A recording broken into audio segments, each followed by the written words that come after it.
Okay, I'm standing here. Well, actually, I'm sitting here with Stamford Mayor Dan Malloy. I'm very happy you came here to Danbury, and I do appreciate you taking the opportunity to talk to the My Left Nutmeg community. Yeah. Well, it's great. It's great to be with you. I should tell people the reason I came to Danbury today was you have a great candidate for mayor who's a very bright guy, very articulate guy, and certainly I'll do anything I can to see that he get elected. And then, you know, moving around the room today, I also met a lot of the folks who are running for the city council. I was really impressed with the vibrancy of the Democratic Party in Danbury. All right. Well, speaking of Danbury, right now that it's been confirmed that the city of Danbury has been accepted into the ICE Access program, which will allow local enforcement of immigration law in a nutshell.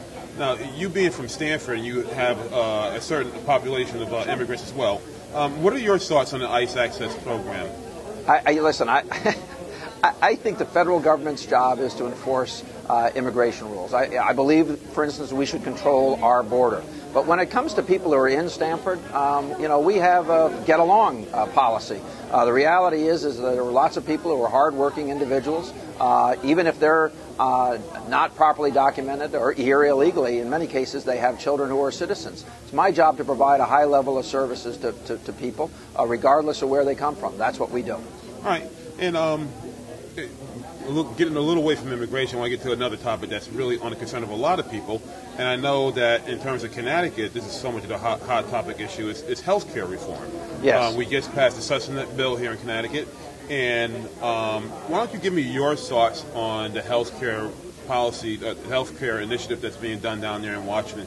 Do you support a public option? Oh, yeah. I want to be very clear. I support a public option. I don't think we have health care reform if we don't have a public option. The reality is insurance companies are taking anywhere from 19 to 26% of the dollars that they collect in premiums are actually going to cover cost and profit for the industry. That's a very high markup. That's the reality.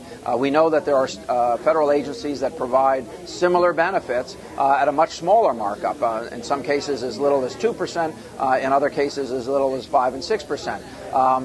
That difference goes a long way to paying for health care reform. So we have to have a public option, I think, if we're going to be successful in containing costs. And that's what people have to understand. This model is not sustainable.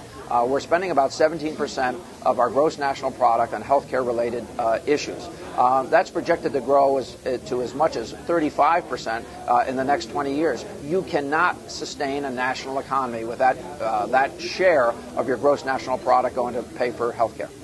Right now, I know that I've been to a couple of town meetings. I went to Congressman Murphy's town meeting up in Simsbury, which was deplorable. I know Congressman Himes had a few disruptions at his town hall. Give me your opinion about some of these disruptions and misinformation that's being put out there regarding the health care initiative in Washington. Well, let's be very clear that this is a national Republican movement to disrupt meetings, to change the conversation, to make sure that conversation, in fact, doesn't take place. That's really what they're trying to do. And I saw Congressman Himes. I thought he handled it very well in kind of tamping down this, what I think is, in many cases, an artificial anger. And in some senses, just making people look silly over it. A legitimate debate about what health care reform should look like, I think, is healthy. A debate where people simply try to shout other people down, I don't think is healthy. And so I hope that this is going to run its course in the next week or two, and that we can then get back to having a real conversation about what health care should look like. But, you know, one other thing I want to say. You look at some of the points that are being made, you know, it's just really silly kind of stuff. You know, people saying, well, we don't want the government involved. Well, we certainly want the government involved in Social Security. We certainly want the government involved in giving student loans to our students so they can go to college. We certainly want the government involved in maintaining our national defense. So what's so wrong about having a government-sponsored option? I think one of the things that's very funny, it amuses me sometimes, that when I see a senior get up and say, I'm against the socialized medicine, I don't want it. And I'm like, well, are you on Medicare? Yeah, no, it's the Rush Limbaugh talking points are just, you know, that's what you hear at these meetings. I've watched it. I watched Arlen Specter be beat up on national TV and one of the town hall meetings he did, or Grassley, a Republican who's actually working for health care reform, get beat up out in Iowa. I watched those things. The talking points are the same. I mean, they come from a script. It's unbelievable. So from health care, let's talk about some things that are happening with our present governor right now, because I know you're exploring a run for the governorship. And it seems that our governor is doing a lot more of these phony bill signings than taking care of the budget. I just want to find out your opinion, where we have the governor going from one bill signing ceremony to another, signing bills that she's already done, as opposed to being up in Hartford and taking care of this budget. I think, well, first of all, it's silly what she's doing. And it's very interesting that the press has finally decided to start to report on the activities of the governor. For a long time, they just ignored that kind of behavior. And in this kind of economic crisis, doing what she's doing is unreasonable.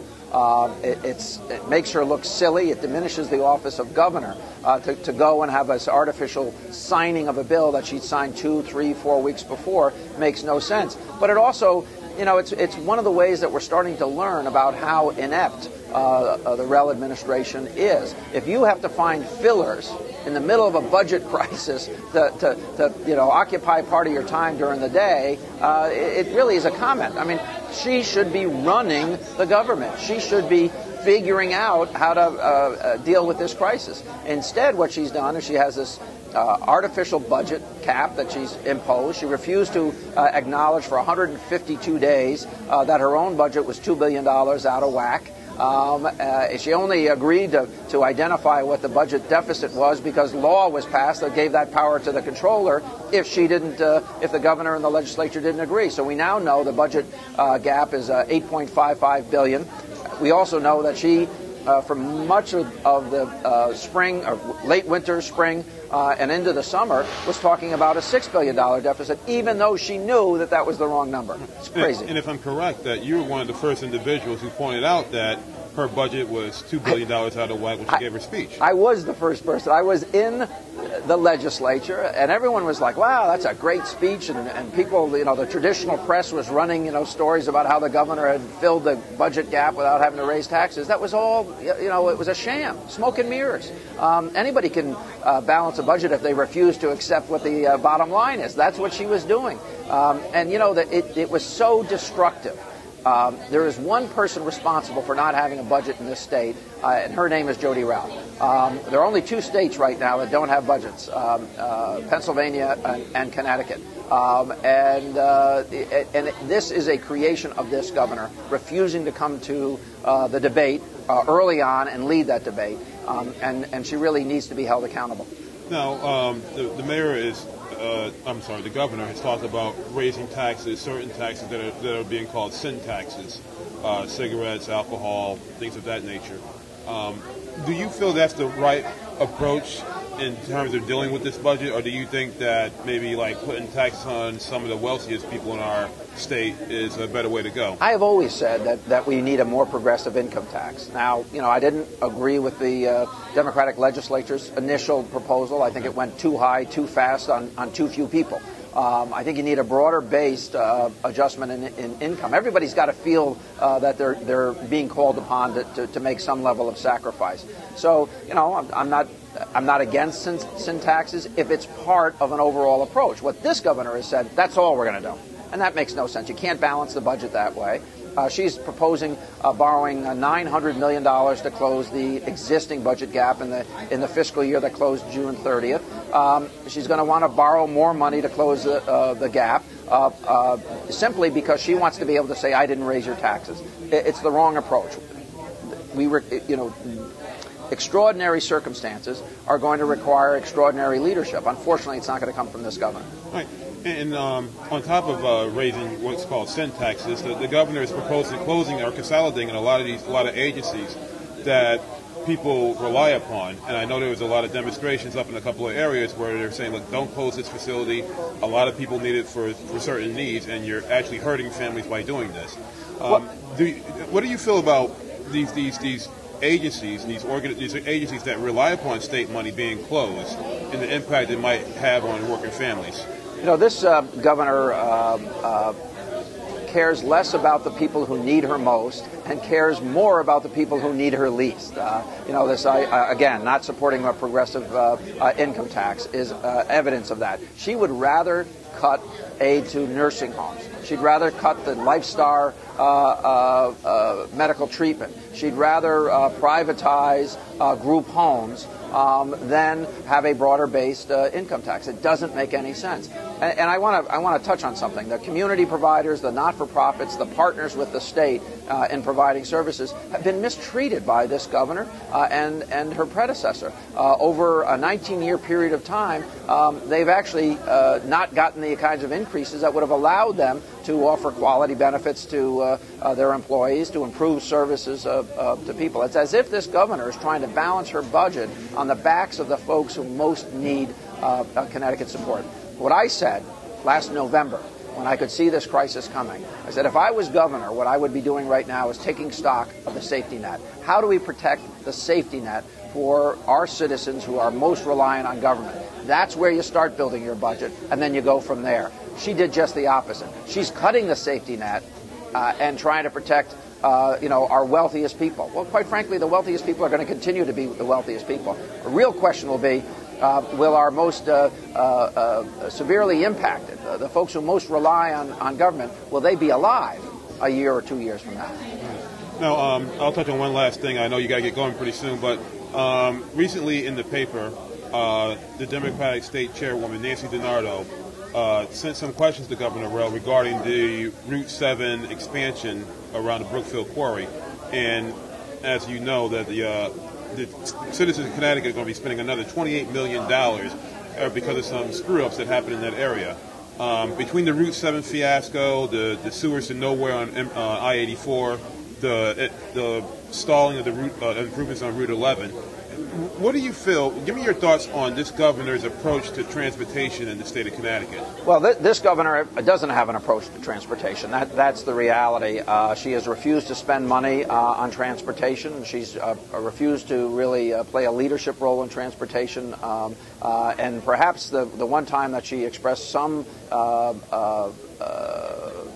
designs or participated in a decision about transportation when she was lieutenant governor, she made a major mistake. I mean, the idea that the people of Connecticut are going to have to pay another $28 million to have changed the direction of a road in her hometown, which she's already admitted she attended at least one meeting concerning that, is really quite striking, and I think it's going to be an issue for a period of time. So that's the one area she played a leading role, and it's going to cost us a lot of money. And when she refused to play a leading role, to really embrace transportation, which I think is one of the major issues in Connecticut, and one of the reasons that we rank dead last for job growth of all 50 states, because we haven't addressed transportation, she takes a pass on it. It doesn't make any sense.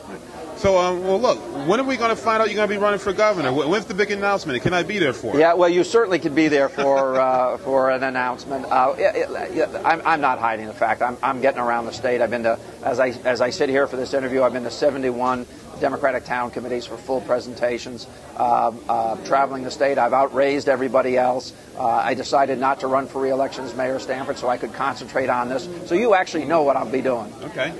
Well, look, thank you very much for your time. I do appreciate you coming down to Danbury and spending some time with us in the Hat City. Yep. Hope to see you around here again. I'm sure I'll see you on the campaign trail. And I want to thank you for the service that you provide. Your ability to get this stuff up, on the web. People can see it, hear the interviews, get the coverage, understand who they're choosing between as candidates is really a great service. I want to thank you. Well, just because of that, you got my vote. There you go. Thanks a lot. I do Good to be with you. Thanks.